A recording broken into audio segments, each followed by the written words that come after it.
মনসাকে মেরে পুড়িয়ে ফেলা হয়েছে।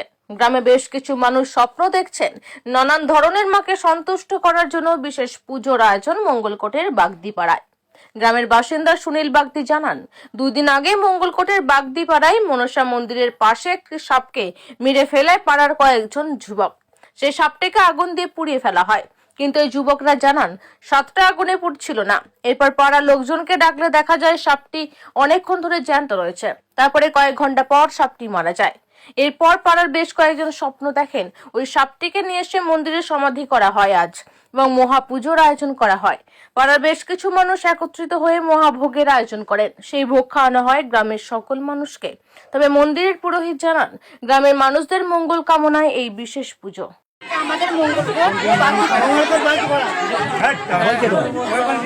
কোন গ্রাম এটা?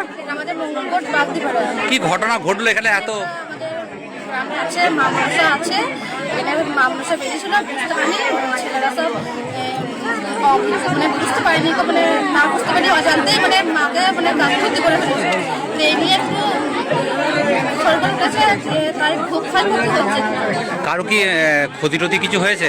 ক্ষতি কিছু হয়নি, মানে আমাদের একটু মানে একটু এটাই কষ্ট হচ্ছে যে অজান্তেই সাপটাকে মেরে ফেলা হয়েছে না, অজান্তেই মেরে ফেলেছে। আমাদের একটা নিয়ে এখানে এটা হচ্ছে, একটু পুজো টুজো হচ্ছে। এই সময় আপনাদের পুজো হয় না? এই সময় আমাদের পুজো হয় না, আমাদের পুজোটা হয় কার্তিক মাসে। কার্তিক মাসে পুজোটা হয়, মায়ের পুজোটা হয় কার্তিক মাসে। তাই মাকে সন্তুষ্ট করার জন্য কি পুজো? সন্তুষ্ট করার জন্য পুজোটা হচ্ছে। কি নাম আপনার? আমার নাম বৈশাখ মাসি।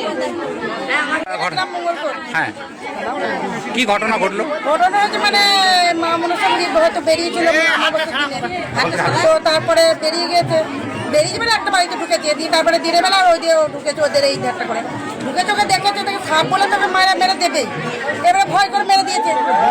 এই নিয়ে মানে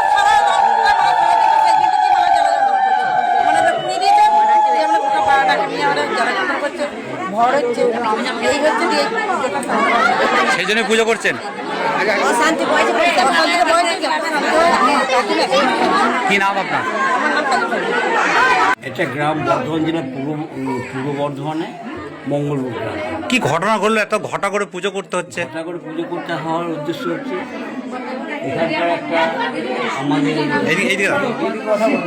মা মন্দির,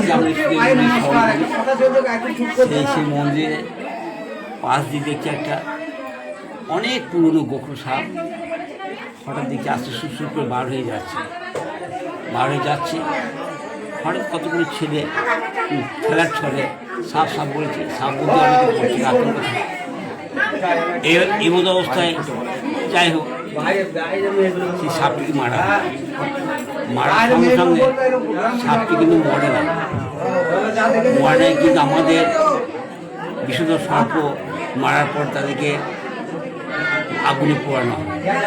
যতক্ষণ পর্যন্ত আগুন দেওয়া হয়েছে, কিন্তু তখন পর্যন্ত দেখছে যে জায়গাটা আগুন দেওয়া হয়েছিল সেই জায়গাটায় কিন্তু সেই আগুন জ্বলতেই থাকছে।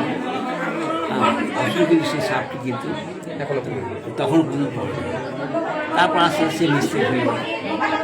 ওই জন্য আমরা মা মনসাকে সন্তুষ্ট করার জন্য আমরা এই ঘটা করে আমাদের অন্য কিছুই নাই। আমাদের যে যেমন পেরেছে তার থেকে সাধ্য নিয়ে এসে মায়ের চরণে তাদের ক্ষমা প্রার্থনা করে ভুল কিছু স্বীকার করে যাতে মানে গ্রামের মঙ্গল হয়, সেই জন্য এই পুজো আমাদের।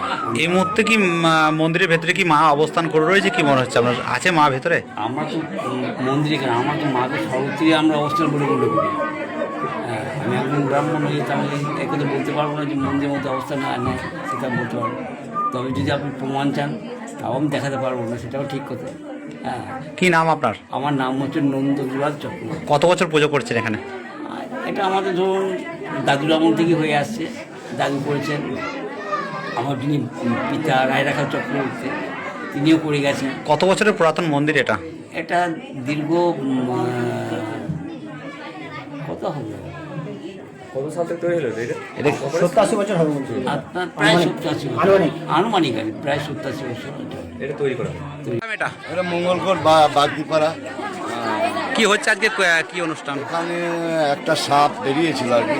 মনসা মন্দির আছে, এই মনসা মন্দিরের থেকে একটা সাপ বেরিয়ে আসে। তো কিছু পাবলিক আমি বুঝতে পারিনি, তো সেটাকে মেরে ফেলার পরে তাদের কিন্তু বিভিন্ন রকমের ক্ষতি হচ্ছে, অনেকে ক্ষত হয়েছে, মানে ওরা স্বপ্ন দেখছে উঠতে পারবে না।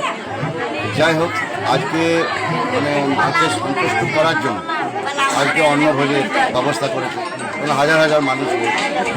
আপনি এসছেন? সেটাও আমি খবর পেলাম, যে আমি ছুটে এলাম। কি নাম আপনার? আমার নাম শেখ রশিদ, মৎস্য প্রাণী কর্মদক্ষ মঙ্গলকোট পঞ্চায়েত।